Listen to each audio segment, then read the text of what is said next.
గడిచిన దినమంతట్లో కూడా మీరు యొక్క చోట్ల బదిలీపరిచి ప్రభావ మధ్యకాల సమయంలో తండ్రి నీ ప్రియభక్తులతో కలిసి తండ్రి నీ మనసులో భావాలను పంచుకోవడానికి నాకు ఇచ్చిన యొక్క గొప్ప ధన్యతను బట్టి నీకే కృతజ్ఞతాస్తుతులు చెల్లించుకుంటున్నాను తండ్రి. నిలబడుచున్నది నేనైనప్పటికీ ప్రభావ దయచేసి నీవే ముందుండి నాతో మాతో మాట్లాడమని నా ప్రియ నజరేయుడైన యేసుక్రీస్తు నామములో అడిగి వేడుకుంటున్నాను తండ్రి.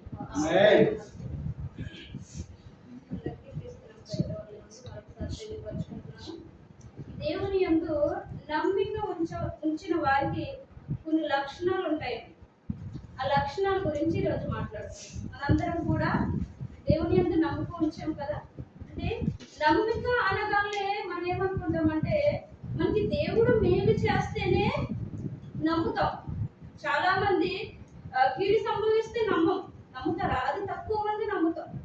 ఎందుకంటే ప్రపంచంలో చాలా మంది దేవుణ్ణి ఎలా జీవిస్తున్నారంటే దేవుడు అంటే మనకి ఇచ్చేవాడు, చేసేవాడు, మనల్ని గొప్ప స్థాయిలో ఉంచేవాడే దేవుడు అని మనల్ని ఈ విధంగా చెబుతూ ఉండటం వల్ల మనం కూడా అదే విధంగా నమ్ముతూ ఏదైనా సమస్య వచ్చినప్పటికీ ఏమవుతుందంటే తొలగిపోయే వారిగా ఉన్నాం. అది నమ్మకం ఎలా అవుతుందండి? నమ్మకం అవ్వదు కదా. ఏ స్థితిలో ఉన్నా కూడా నమ్మేవారే నిజమైన విశ్వాసం. అయితే శిఖరం నుండి అంటే ఉన్నత స్థాయి నుంచి కిందకి పడిపోయిన శిథిలమైపోయిన పరిస్థితులు వచ్చినా కూడా స్టాండర్డ్ గా నిలబడాలి. అది నిజమైన నమ్మకం. యోబు గ్రంథంలో మనం చూసినట్లయితే 2వ అధ్యాయము 9-10 వచనాలు ఎవరన్నా చదువుతారా? అతని భార్య వచ్చి నీవు ఇంకాను యథార్థవంతుడైనవా అని దేవుని దూషించి మరణం కమ్మలేను. అందుకు అతడు మూర్ఖురాలు మాట్లాడినట్టు నీవు మాట్లాడుచున్నావు. మనము దేవుని వలనే మేలు అనుభవించదమా, కీడు వలన అనుభవించగదా? సంగతుల్లో ఏ విషయంలో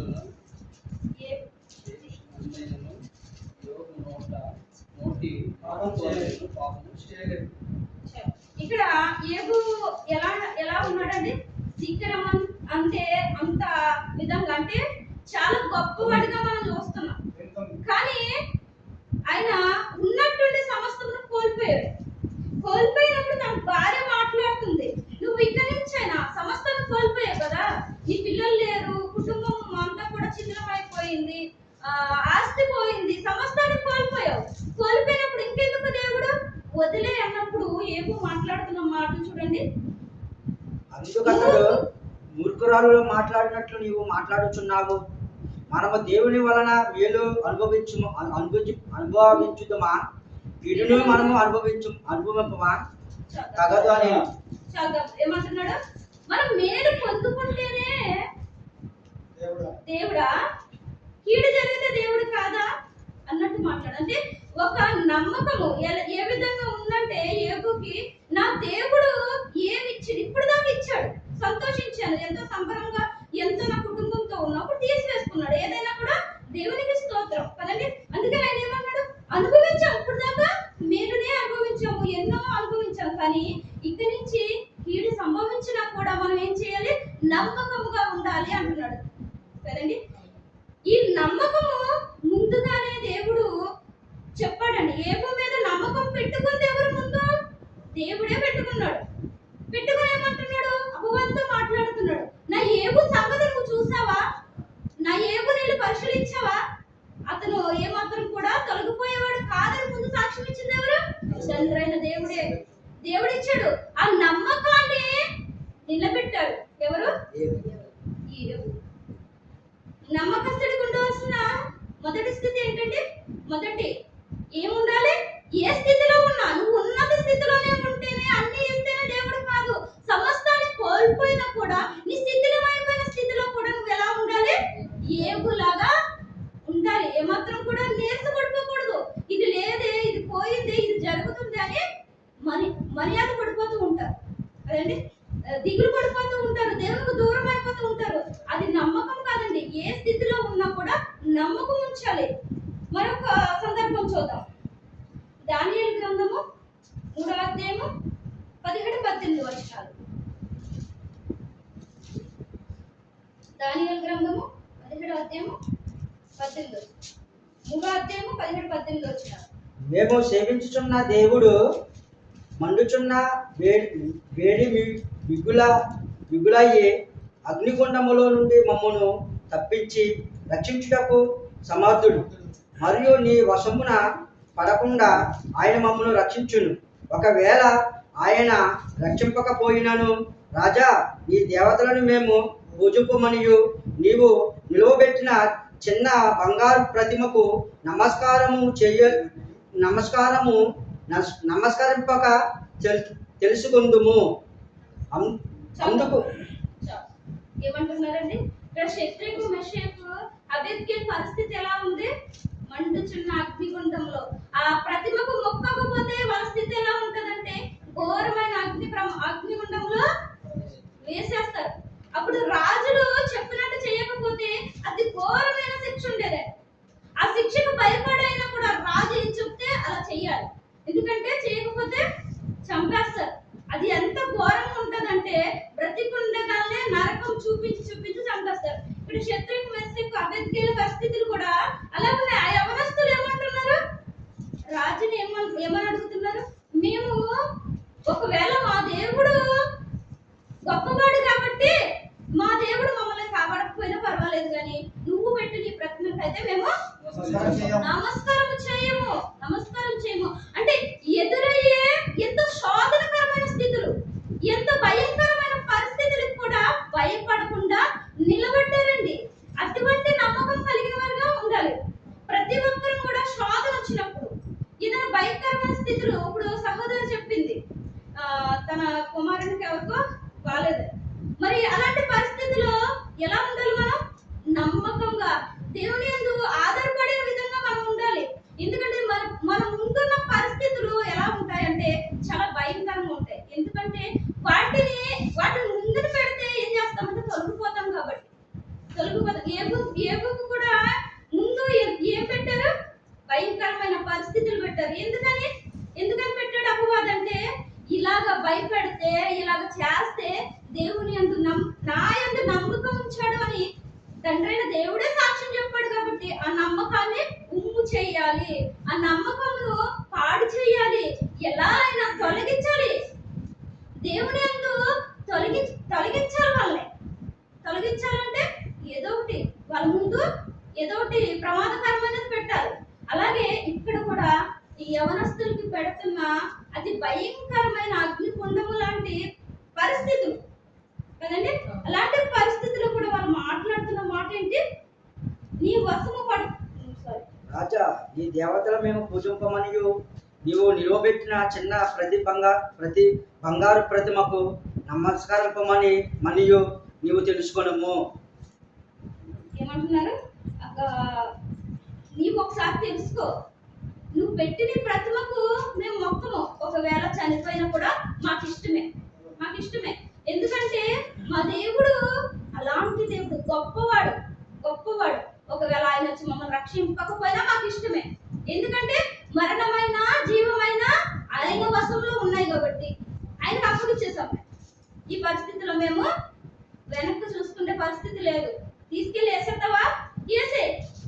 ఇంకా దీంట్లోంచి మేము తొలగిపోం. మా దేవుడు గొప్ప దేవుడు. ఎంత గొప్పగా చెప్పుకుంటున్నారండి. ఈ రోజుల్లో ఎలా ఉన్నారంటే క్రైస్తవ జీవితంలో చాలా మట్టికి మన భక్తుల్ని మాదిరి తీసుకోవాలి. మన బైబిల్ గ్రంథంలో ఉన్న భక్తులు బ్రతికి ఏదైతే ఉందో అది మాదిరి తీసుకోవాలి. వాళ్ళు ఎన్నో శ్రమలు పడ్డారు, ఎన్నో కష్టాలు పడ్డారు, తిండి లేకుండా వస్త్రహీనతతో భయంకరమైన స్థితిలో ఎదుర్కొన్నారు కదండి. అయినా కూడా నమ్మకాన్ని దేవుడు ఏ విధంగా అయితే నమ్మకం ఉంచారో అదే విధంగా వీళ్ళు బ్రతికి చూపించారు. కానీ మాకు ఇది చేయలేదు, అది చేయలేదు, మా పిల్లల్ని తీసేసుకున్నాడు దేవుడు, ఆస్తిని తీసేసుకున్నాడు, సమస్తాన్ని కోల్పోయాం కాబట్టి దేవుడే లేడన్న విధంగా లేరు ప్రజలు.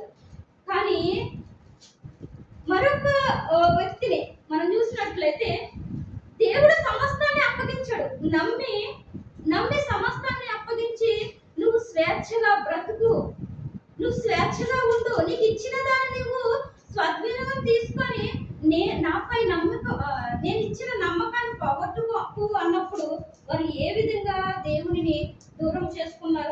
చూసినట్లయితే ఆదికాండము 3వ అధ్యాయం 7వ వచనం. అప్పుడు వారిద్దరిని కన్నులు తెరవబడెను. వారు తాము దిగంబరమని తెలుసుకొని అంజూరపు ఆకులు పుట్టి తమకు కచ్చడములను చేసుకొనిరి. చల్లటి పూట ఆదాము అతని భార్యయు తోటలో సంచరించుచున్న దేవుడైన యెహోవా స్వరమును విని 3:7 ఆయన ఆదాముతో నీవు నీ భార్య మాట విని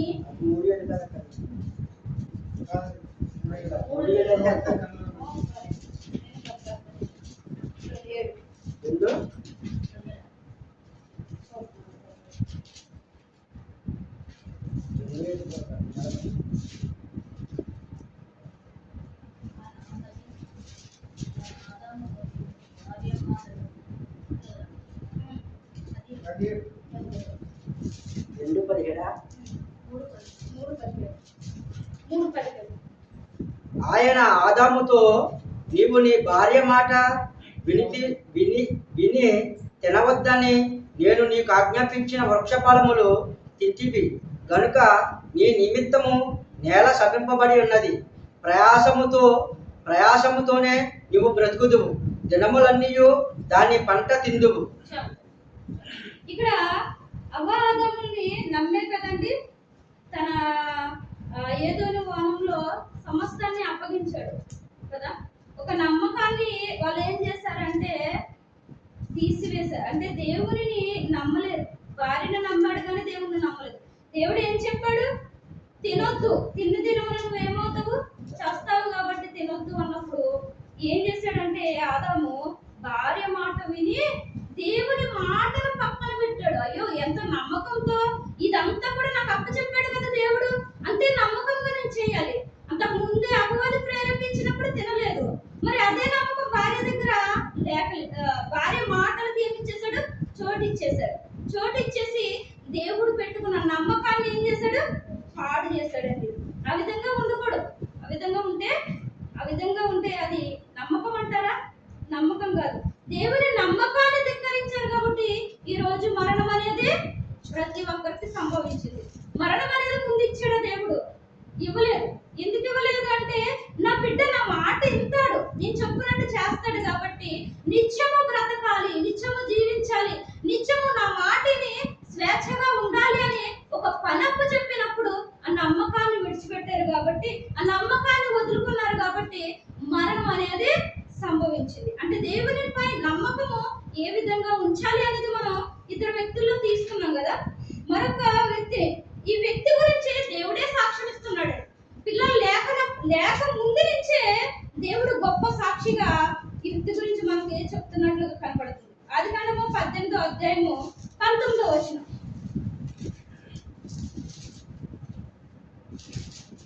ఆదికాండము 18:19. ఎట్లనగా యెహోవా అబ్రహామును గూర్చి చెప్పినది అతనికి కలుగు చేయునట్లు తన తరువాత తమ పిల్లలను తన ఇంటి వారును నీతి న్యాయములను జరిగించుచు యెహోవా మార్గమును గైకొనుటకు అతడి వారి ఆజ్ఞాపించినట్లు నేను అతనిని నెరిగి ఉన్నానెను. ఇక్కడ అబ్రహాము గారి గురించి ఎవరు సాక్ష్యం ఇస్తున్నారండి? ఎవరు చెప్తున్నారు? నమ్మాడంట. ఏమని? అప్పటికి అబ్రహాం గారికి పిల్లలు ఉన్నారా? పిల్లలు లేరు. పిల్లలు లేనప్పటికీ దేవుడు ఏమని చెప్తున్నాడు? అబ్రహాము గురించి ఏం చెప్తున్నానంటే నేను వారి ఇంటిని, అంటే ప్రతి వ్యక్తికి కూడా నమ్మకస్తునికి ఉండాల్సిన లక్షణం ఇప్పుడు మనం చూస్తున్నాం. నమ్మకస్తుడు ఏ విధంగా ఉండాలో చూసాం, ఏ విధంగా నమ్మకం ఉంచాలో చూసాం. ఇప్పుడు నమ్మకస్తునికి ఉండాల్సిన లక్షణం ఏంటంటే పిల్లలను తన ఇంటి వారిని న్యాయముగా దేవునిలో నడిపించడం. ఏం చేయాలంటే న్యాయముగా జరిగించుచు యెహోవా మార్గమును గైకొనుటకు అతడు వారి ఆజ్ఞాపించినట్లు నేను అతన్ని ఎరుగుదును. అంటే పిల్లలు లేకుండానే నేను నమ్మకంగా చెప్తున్నాను అంటున్నాడు దేవుడు. ఎవరి గురించి? అబ్రహాము గురించి. నేను నమ్మకంగా చెప్తున్నాను. ఆయన తన తరతరాల పిల్లలకి ఏం నేర్పిస్తాడంట?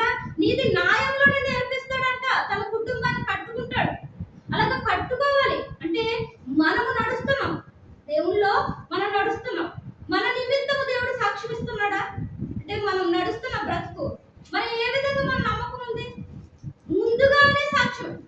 ఏబు గారి గురించి ముందుగా సాక్ష్యం ఇచ్చాడు దేవుడు. సాక్ష్యం ఇచ్చి అపవాదిని పంపించాడు. ఇక్కడ కూడా ముందుగా పిల్లలు లేకుండానే, పిల్లలు లేనప్పటికి కానీ ఈయన ఎలా బ్రతుకుతున్నాడు అబ్రహాము గారంటే నీతి న్యాయములను అనుసరించి నడుస్తున్నాడు కాబట్టి తన పిల్లలను తన కుటుంబాన్ని కూడా అలాగే నడిపిస్తాడు. నేను నమ్ముచున్నాను అని ఎవరు చెప్తున్నారంటే దేవుడు చెప్తున్నారు. అంటే నమ్మకానికి మరో మెట్టు ఏంటంటే మన కుటుంబాన్ని న్యాయముగా నడిపించుకోవాలి, మన పిల్లల్ని మంచి మార్గంలో పెట్టుకోవాలి. ఇప్పుడు ఈ పిల్లలు చూసినట్లయితే తల్లిదండ్రుల మాట వింటున్నారా? వినట్లేదు. కాకపోతే ఏంటంటే మనం ఫస్ట్ నుంచే దేవుని వాక్యాన్ని చెప్తూ ఉంటే ఒకవేళ తప్పుడు మార్గంలో ఉన్నా కూడా ఒక టైంలో మారచ్చు వాక్యాన్ని బట్టి. కాబట్టి అబ్రహాం గారి గురించి కూడా దేవుడు ఎటువంటి సాక్ష్యం చెప్తున్నాడంటే నమ్మకస్తునికి ఉండాల్సిన లక్షణంలో మరొకటి తన ఇల్లంతటిని కూడా నీతి న్యాయములతో నడిపించుకునేవారుగా ఉండాలి. ఏం చేయాలి? మొదటిగా మనం ఏం చెప్పుకున్నాము? నమ్మకస్తునికి ఇలాంటి పరిస్థితులు ఆయన శిథిలమైపోయే పరిస్థితిలో ఉన్నప్పటికీ కూడా ఆ నమ్మకాన్ని విడిచిపెట్టకూడదు. రెండోది ఎదురుగుంటా మనము ఎటువంటి పరిస్థితులు, భయంకరమైన స్థితులు మనకు ఎదురైనా కూడా ఆ నమ్మకాన్ని నుంచి తొలగిపోకూడదు. ఏదైనా దేవుడు ఉన్నాడు, నా తండ్రి నన్ను పుట్టించాడు, ఎంతో తన యొక్క చిత్తం ప్రకారము ఎంతగానో నన్ను మరి మహిమ పరచాలని ఈ విధంగా ఉంచాడు. కాబట్టి ఏదైనా ఆయనకి ఇష్టంగా నేను బ్రతుకుతున్నప్పుడు కొన్ని సమస్యలు వచ్చినప్పుడు అది సమస్యలను ఎదుర్కోవాలంటే ఎటువంటి భయంకరమైన స్థితిలో కూడా నేను నా దేవునిపై నమ్మిక ఉంచాను అని ఎదురుపడి నిలబడే ఇదిలో మనం ఉండాలి కదండి. మూడోది నమ్మకస్తునికి ఉండేది తన కుటుంబాన్ని నీతి న్యాయంలో మార్గంలో నడిపించాలి. నీతి న్యాయ మార్గంలో నడిపించాలి. మరొకటి ఎందుకు రాస్తాను? మొదటి పత్రిక 4వ అధ్యాయం 11వ వచనం.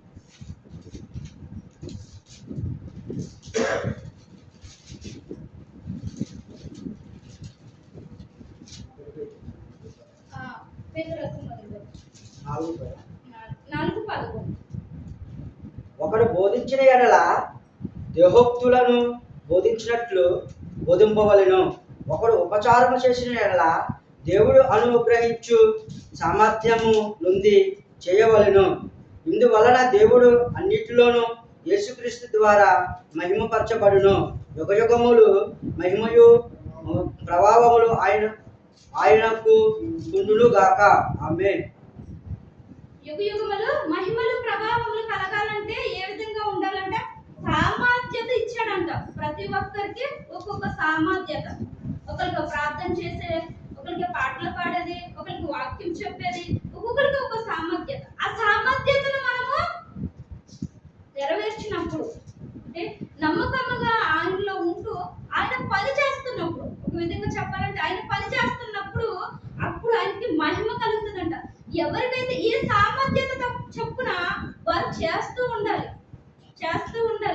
అయ్యో నేను పాట పాడతాం రాదే అంటే మనము ఏమో గాయకులం కాదు, మనం ఏమైనా సింగర్లమా? లేదు, ఆరాధికులం. ఆయన ఆరాధించాలి. నీ స్వరం ముఖ్యం కాదు, నీలో ఉన్న మనస్సాక్షి ముఖ్యమైన కదా. అలా మనము ప్రతి ఒక్కరికి ప్రార్థన చేయడానికి సిగ్గుపడతాం, పాటలు పాడడానికి సిగ్గుపడతాం, ఇంకా దేవుని మాటలు చెప్పడానికి, దేవుని గురించి ప్రకటించడానికి మనం ప్రతి ఒక్కరం కూడా దేవుని గురించి తెలుసుకోవాలి. తెలుసుకున్నాం మనము మరొకరికి చెప్పాలి కదా. సందర్భాన్ని బట్టి ఆ విషయం అది కూడా మనం చేయాలి. ఎందుకంటే సర్వలోకములకు వెళ్ళి సర్వ సృష్టికి సువార్త ప్రకటించే బాధ్యత ప్రతి ఒక్కరికి ఉంది. కాబట్టి ఆ సామర్థ్యత ప్రతి ఒక్కరిలోనే ఉంటది. కానీ మనలో ఉన్న భయము దాన్ని బయట పెట్టలేదు. కాబట్టి మీకు ఇచ్చిన సామర్థ్యతను పాడు చేసుకోకూడదు. ఎప్పుడు కూడా నమ్మకంగా ఆ సామర్థ్యత ఏదైతే మనలో ఉందో అది మనము బయట పెట్టి దేవునిని మహిమపరిచే విధంగా, ఆయనకి మహిమ తెచ్చే విధంగా మనం బ్రతకాలి కదండి. అలా బ్రతికినప్పుడు మనలో దేవుడు ఉంచుకున్న ఒక నమ్మకం ఉంది. అది దేవుడు ఉంచుకున్న నమ్మకం. మనల్ని ఎందుకు పంపించాడు దేవుడు? దగ్గర అన్నయ్య చాలా చక్కగా చెప్పాడు. మనిషి పుట్టిక అనేది ఏదో తల్లి గర్భం నుండి బయటకు వచ్చేసాం అనుకుంటామా? లేదు. ప్రతి ఒక్కరి పుట్టుకకు దేవుడు ఎంతో గొప్ప ప్రణాళిక ఉంది. ఒక కన్ను అందరి కళ్ళు ఒకలాగా ఉన్నా, అందరి చేతులు ఒకలాగా ఉన్నా, ముద్దర్లు ఒకలా ఉండవు, కాళ్ళు ముద్దర్లు కూడా ఒకలాగా ఉండవు. మన ఎంటుకలు, మన మన శరీరంలో ఉన్న రక్తము, ప్రతిదీ కూడా ప్రతి ఒక్కరికి సపరేట్ గా ఉంది. ప్రత్యేకింపబడిన వారుగా ఉన్నాం ఆయనకి. అంత అంత ప్రత్యేకింపబడిన వారుగా దేవుడు ఎందుకు భూమి మీదకి పుట్టించాడు, పంపించాడు అంటే ఆయన మనపై ఉంచుకున్నాడు నమ్మకం. నా బిడ్డ భూలోకానికి వెళ్ళి నా కొరకు బ్రతకాలి, ఒక సామర్థ్యత వారిలో ఉంది. ప్రతి ఒక్కరిని అందుకే పంపించాడండి. మనం అనుకుంటూ ఉంటాం ఇది నా పని కాదు, ఇది నా పని కాదు, పాట పాడటం నా పని కాదు, ఎవరో వచ్చి పాడతారు, ప్రార్థన చేయడం నా పని కాదు. ఎందుకంటే నా వంతు కాదు అది, నేను చేయాల్సిన లేదు. వాళ్ళు పాడుతున్నారు కదా, వాళ్ళు మాట్లాడుతున్నారు కదా, సేవకులు చెప్తున్నారు కదా, వాళ్ళు మాట్లాడితే సరిపోతుంది, నాకు సంబంధం లేదనుకుంటారు. లేదండి, ప్రతి ఒక్కరికి కూడా ఒక్కొక్క సామర్థ్యత ఉంది, ఒక్కొక్క వరాన్ని ఇచ్చాడు ఆయన. కాకపోతే మనం చెయ్యలేకపోతున్నాం. ఎందుకు ఇచ్చాడు? ఆయన నమ్మి గేదెలు పాటలు పాడగలవా, ప్రార్థించగలవా? మేకలు కానీ గేదెలు కానీ అవి ఎందుకు? మన కొరకు, మనం తింటాం కదా. వాటికి లేని జ్ఞానము, వాటికి లేని వివేచన, వాటికి లేని స్వరము, వాటికి లేని కాళ్ళు చేతులు చూపు ఎవరికి ఇచ్చాడు? మానవునికి ఇచ్చాడు. ఎందుకు ఇచ్చాడు? నీకు ఇచ్చిన సామర్థ్యతను, నీకు ఇచ్చిన అవకాశాన్ని ఏదైతే ఉందో దాన్ని వదిలేకుండా, దాన్ని దేవుడిచ్చిన నమ్మకాన్ని బట్టి మనము ఆ పరిస్థితుల్లో నిలబడి దేవుని కొరకు ఉండాలి కదండి. మరొక వ్యక్తి, మరొక విషయం ఏంటంటే, నమ్మకస్తులకి ఉండవలసిన లక్షణంలో మరొకటి ఏంటంటే భయము భక్తి. భయము భక్తి. ఇక్కడ మనం చూసినట్లయితే నెహెమ్యా 7:2, 7వ అధ్యాయము 2వ వచనం.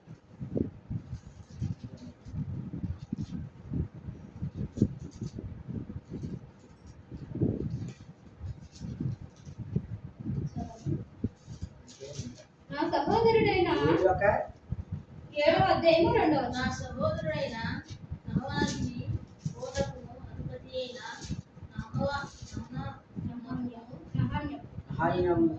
యెషూయము పైన అధికారము ఇచ్చితిని. నహమ్యా నమ్మకమైన మనుషుడు, అందరికంటే ఎక్కువగా దేవుని వెంట భయభక్తులు కలిగినవాడు. ఇక్కడ నెహమ్యా అనే ఒక వ్యక్తిని మనం చూస్తున్నాం. ఆ వ్యక్తి ఎలాంటి వాడంట? భయభక్తులు కలిగిన వాడు. ఎక్కువగా, అందరికంటే ఎక్కువగా, మనం ఏమో ఎక్కువగా కావాలనుకుంటాం, అందరికంటే ఎక్కువగా నాకే కావాలనుకుంటాం. ఏం కావాలనుకుంటాం? అన్ని కావాలనుకుంటాం కదా. ఒక వ్యక్తికి ఏమైనా కొనుక్కున్నారంటే అది నేను ఎందుకు కొనుక్కోకూడదు, నేను కూడా కొనుక్కోవాలి. ఒక వ్యక్తి ఎక్కువ సంపాదిస్తున్నాడు అంటే ఆ వ్యక్తి కన్నా నేనే ఎక్కువ సంపాదించాలి, ఆ వ్యక్తి కన్నా నేనే గొప్పగా ఉండాలి, వాళ్ళు చేసే పని కన్నా నేనే ఎక్కువ చేయాలి, ఒక పేరు తెచ్చుకోవాలి. అంటే ఎక్కువగానే దేనితో పోల్చుకుంటామంటే భూ సంబంధమైన వాటిపై ఏదైతే ఉన్నదో ఆకర్షణీయమైనది, ఏదైతే గొప్పగా పేరు తెచ్చుకోవాలనుకుంటున్నాం దాన్ని ఎక్కువ చేయాలి, ఎక్కువ కష్టపడాలి, ఎక్కువ డబ్బు సంపాదించాలి, అన్నిటికన్నా ఎక్కువ నాకే ఉండాలి కదండి.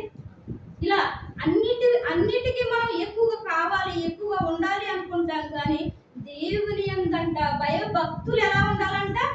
ఎక్కువగా. భయము భక్తి మనకు ఉందా అంటే ఉంది కానీ ఎలా ఉంది? వారానికి ఒకరోజు, నెలకు ఒకరోజు. ఇప్పుడు చూస్తే మనం ఈ దేశాల్లో చూస్తే నెలకు ఒకరోజు కదా, లేకపోతే వారానికి ఒకరోజు. లేదు, ప్రతి దినము కూడా ఎక్కువగా దేవుళ్ళలో గడపాలి, ఎక్కువగా దేవునితో సహవాసం చేయాలి, ఎక్కువగా ఆయనతో ఉండాలి. అలా ఉన్నప్పుడే మనము దేవుని యందు భయభక్తులు కలిగి బ్రతుకుతాం. దేన్ని బట్టి? ఎప్పుడైతే దేవునితో సహవాసం చేస్తూ ఎక్కువ ఆయనతో గడుపుతూ ఉంటామో ఆయన లక్షణాలను మనము పొందుకుంటూ ఉంటాం. ఆయన లక్షణాలను మనము తీసుకుంటున్నప్పుడు ఆయనకు బ్రతకాలి, వాక్యానుసారంగా ఉండాలి, వాక్యానుసారంగా బ్రతకాలని ఒక పట్టుదల వస్తుంది. నమ్మకస్తునికి కావాల్సింది ఏంటి? ఎక్కువగా దేవుని యందు భయభక్తులు కలిగి ఉండడం, ఎక్కువగా దేవునితో సహవాసం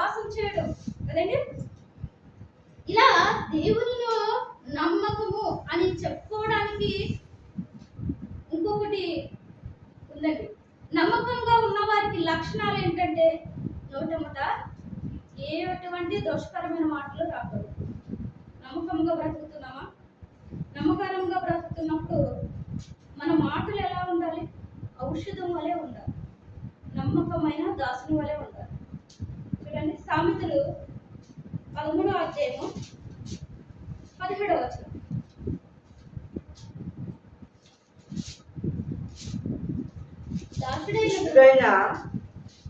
దుష్టుడైన దూత కీడునకు లోబడును, నమ్మకమైన రాయబారి ఔషధము వంటి వాడు. ఎలా ఉంటాడంట?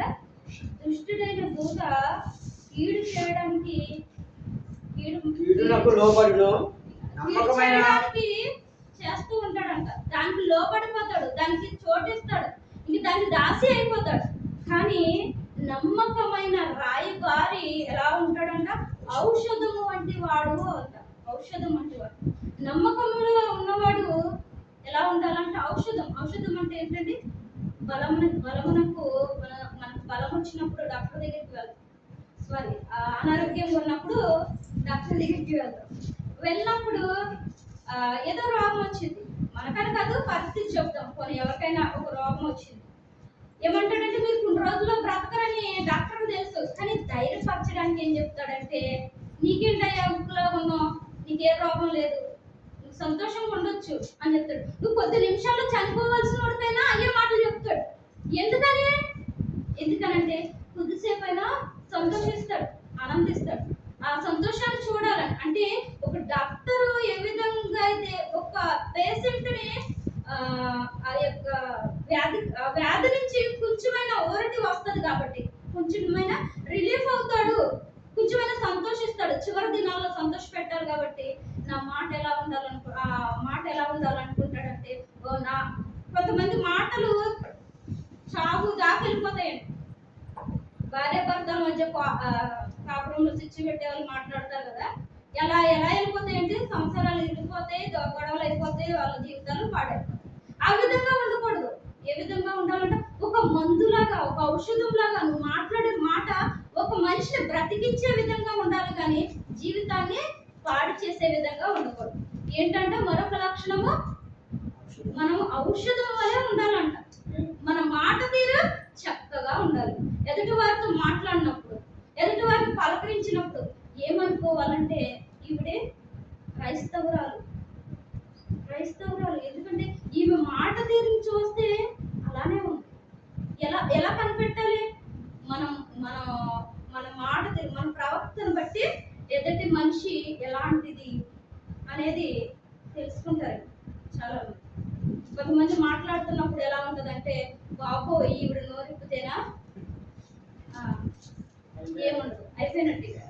ఈవిడ నోరిప్పు మాట్లాడితేనా జీవితాలు నాశనం అయిపోతాయి. నువ్వు అలాంటి వాళ్ళు మాట్లాడు, మనకు అలాంటి వాళ్ళు సావాసం పట్టమాక అని మన పిల్లలు కూడా చెప్తాం కదండి, చెప్తాం. అంత దారుణంగా మనం ఉండకూడదు. నమ్మకముగా దేవుడిలో ఉన్నప్పుడు దేవుడు ఎన్నో విషయాలు తెలియపరుస్తున్నాడు. ఒక ఆదికాండం నుంచి ప్రకటన గ్రంథం వరకు కూడా మనం చదువుతూ వెళ్తున్నట్టే ఆయన మనసులో భావాలు, ఒక వ్యక్తి ఎలా బ్రతకాలి, ఎలా బ్రతికితే దేవునికి ఇష్టంగా ఉండగలదు, నమ్మకంగా ఉండగలదు అంటే ప్రతిదీ కూడా మనం భక్తి ద్వారా సరిదీసుకోవాలి కదండి. అలాగే మరొక మాట చూద్దాం. 11వ అధ్యాయం సామెతలే 11వ అధ్యాయం 13వ వచనం. మాట తీరు కొండగాడు అంటే అక్కడ మాటలు ఇక్కడ మాటలు చెప్పే విధంగా కూడా ఉండగాడు తిరుగులాడు వాడు పరుల గుట్టు బయట పెట్టును, నమ్మకమైన స్వభావము గలవాడు సంగతి దాచును.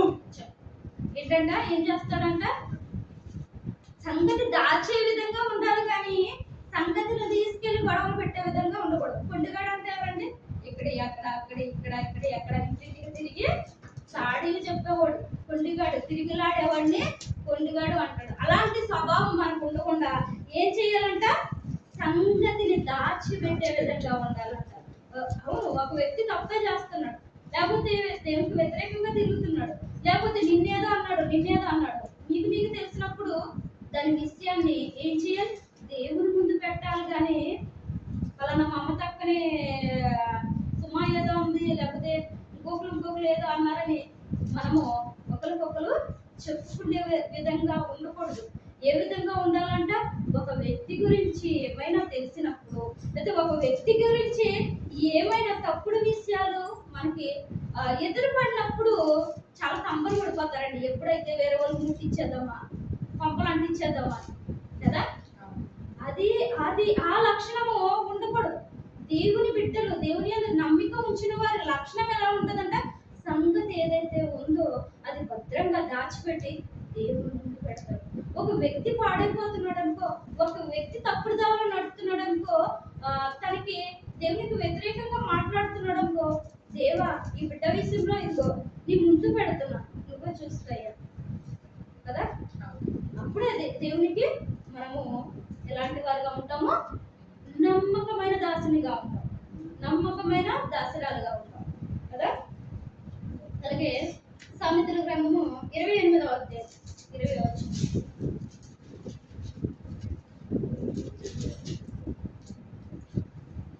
28:20. నమ్మకమైన వానికి దీవెనలు మెండుగా కలుగును, ధనవంతుడగుటకు ఆతరుపడివాడు శిక్షణ నందకపోడు. ఏంటంటే నమ్మకమైన వానికి దీవెనలు పొందుకోవాలంటే ఇప్పుడు దాకా మనం మాట్లాడుకున్న లక్షణాలు మనలో ఉండాలి. మనలో ఏం లక్షణాలు ఉండాలి? ఏవైతే ఇప్పుడు దాకా మనము ఎన్ని మాట్లాడుకున్నాం, 5, 6, 7 మాట్లాడుకున్నాం, 6 లక్షణాలు మాట్లాడుతాం. ఆ 6 లక్షణాలు మనలో ఉన్నప్పుడే మనం ఏమవ్వబడతాం? దీవింపబడతాం. లేకపోతే ఏమవుతామంట? శిక్షకు విధులు అవుతామంట, శిక్షణ అందుతాం. ఎప్పుడు దాకా ఉండాలి మన నమ్మకం అనేది? ఎప్పుడు దాకా ఉంచుకోవాలి? కొద్దిసేపు కాదు, కొద్ది సమయం కాదు, ఎప్పుడు దాకా అంట? కడ వరకు నమ్మకముగా ఉండాలి, నమ్మకముగా ఉండాలి. ఏ పరిస్థితిలోనైనా, ఏ స్థితిలోనైనా, నువ్వు ఎంతటి దిగజారిపోయిన స్థితిలోనైనా, సమస్తాన్ని కోల్పోయినా, నీకు ఎదురయ్యే ఎన్నో సమస్యలతో నువ్వు బాధపడుతున్నా, అది దేవుని ముందు పెట్టినప్పుడు దేవుడు ఏం దయచేస్తాడు? నీకు చివరి వరకు నువ్వు ఏడుతావో, దేవుడి యొక్క మొరపెడతావో, ఇంకోటి చేస్తావో, అది దేవునికి నీకు మధ్య ఉండాలి. కానీ పౌరు గుట్టు నీకు ఇచ్చి, నీ గుట్టు పౌరులకు ఇచ్చి అది నమ్మకాన్ని కోల్పోయే విధంగా ఉండకూడదు. ఏముండాలంటే నమ్మకస్తునికి ఏముండాలంటే లక్షణం ఏంటంటే, పౌరుల గుట్టు అందరికీ చెప్పుకునేవారుగా ఉండకూడదు. మరి ఏ విధంగా ఉండాలంటే, దీవింపబడిన వారుగా ఉండాలంటే, మనము చూడండి ప్రకటన గ్రంథము 2వ అధ్యాయము 10వ వచనం. 10 దినములు శ్రమ కలుగును, మరణము వరకు నమ్మకం. ఇదిగో మీరు శోధింపబడినట్లు అపవాది మీలో కొందరిని చెరలో వేయింపబోచున్నాడు. 10 దినములు శ్రమ కలుగును, మరణము వరకు నమ్మకముగా ఉండుము, నేను నీకు జీవకిరీటము ఇచ్చేదను. ఎందుకు ఉండాలండి? నమ్మకముగా ఎందుకు ఉండాలి మనం? జీవ కిరీటము కొరకు. పౌలు గారు ఏమంటారంటే, నా పరుగు కడముట్టించింది, ఎందుకంటే నా ముందు ఏముంచబడింది? కిరీటం ఉంచబడింది. ఎందుకు పరుగులు తీశాడు ఆయన? అంత నమ్మకంగా. ఆయనకి ఏమీ లేనతను కాదండి, ఆయన కూడా అన్ని ఉన్నవాడే, యవనస్తుడు, అన్నిటినీ విడిచిపెట్టేశాడు, పెంటతో సమానంగా ఎంచుకున్నాడు. ఎందుకని? జీవ కిరీటం కొరకు. ఎన్నో సమస్యలు ఎదుర్కొన్నాయి, ఆయన కూడా ఎదురుపడ్డాయి. పలుమార్లు ఎన్నో బాధలు పడ్డాడు, చెరసాల్లో వేయబడ్డాడు, కొట్టారు, మరి సముద్రంలోని ఎన్నో వేదన పడ్డాడు ఆయన. ఎంతగానో వేదన పడినప్పటికీ దేని కొరకు ఆయన ఓపికతో నమ్మకంగా అలాగే నిలిచిపోయాడు అంటే జీవ కిరీటం కొరకు. మరి ప్రతి ఒక్కరు కూడా జీవ కిరీటం పొందుకోవాలని ఆశ ఉంటుంది కదండి, ఉంటుంది. కానీ మనకు ఉండవలసిన లక్షణాలు ఏంటి? మనకున్నాయా? ఒకసారి మనమే పరిశీలించుకోవాలి.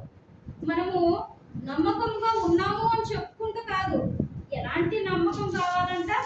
ఏ పరిస్థితుల్లోనైనా కూడా ఆ నమ్మకాన్ని దేవుడు మనపై పెట్టుకున్నాడు. మనము కూడా అట్టే నమ్మకంగా బ్రతకాలి, బ్రతికి చూపించాలి. ఎవరిలో అయితే ఈ యొక్క 7 లక్షణాలు అమరి ఉంటాయో, 7 లక్షణాలు కలిగి ఉంటాయో, అలాంటి వానికి ఏం చేస్తాడంటే దేవుడు దీవించడమే కాదు, జీవ కిరీటాన్ని ఇస్తానంటున్నాడు. మరి అందరూ పొందుకోవాలని ఆశపడుతున్నారా? అందరూ పొందుకోవాలని ఆశపడతారు. ఎందుకంటే తెలుసు మనకనేది, క్రైస్తవునికి అనేది ఈ లోకం శాస్త్రం కాదు, పరలోకమే మనకు శాస్త్రం. పరలోకానికి మనం చేరాలంటే ఆ దారి చూపించే విధానము చాలా తక్కువ అయిపోయింది. ఏ విధంగా అంటే నమ్మకం ఉంచండి. ఎటుపై నమ్మకం ఉంచమంటున్నారు? దేవుడి మీద ఉంచమని చెప్తున్నారా? మనుషుల మీద ఉంచమని చెప్తున్నారు? మనుషుల మీద ఉంచమని చెప్తున్నారు చాలా మట్టుకు కదా. కాదు, దేవుని మీద నమ్మకం ఉంచాలి. ఏదో చేస్తాడని కాదు, ఏమి చేసినా కూడా ఈ లోకంలో ఎలాగో మరణిస్తాము. ఎవరు బ్రతుకుంటామా? ఎవరు బ్రతుకుంటాం, అందరూ మరణిస్తాం. మరణించిన తర్వాత మనం ఏం పొందుకోవాలంటే జీవ కిరీటాన్ని పొందుకోవాలి. ఆ జీవ కిరీటాన్ని పొందుకోవాలంటే నమ్మకంగా బ్రతకాలి. అంటే నమ్మకంగా బ్రతికితే దేవుడు మనకు దాచిపడిన ధనము, మనకు దాచిపడిన పరలోకములో ఎన్నో ఉన్నాయండి. ఆ స్థితి మనం పొందుకోవాలంటే, ఆ ఉన్నత స్థాయిలో మనం ఉండాలంటే ఆయనకు ఏ విధంగా నమ్మకమైన బ్రతకాలనేది దేవుడు ఈ రోజు మనతో మాట్లాడాడని నేను అనుకుంటున్నాను. మరి మీ అందరూ కూడా ఈ లోక సంబంధమైన వాటిపై కాదండి నమ్మకం ఉంచాల్సింది. ఏదొచ్చినా ఏ స్థితిలోనైనా నమ్మకమైనది మన కన్న తండ్రి అయిన దేవుని యందు ఉంచాలని కోరుకుంటున్నాను. అటువారిగా ఉండాలని కోరుకుంటున్నాను.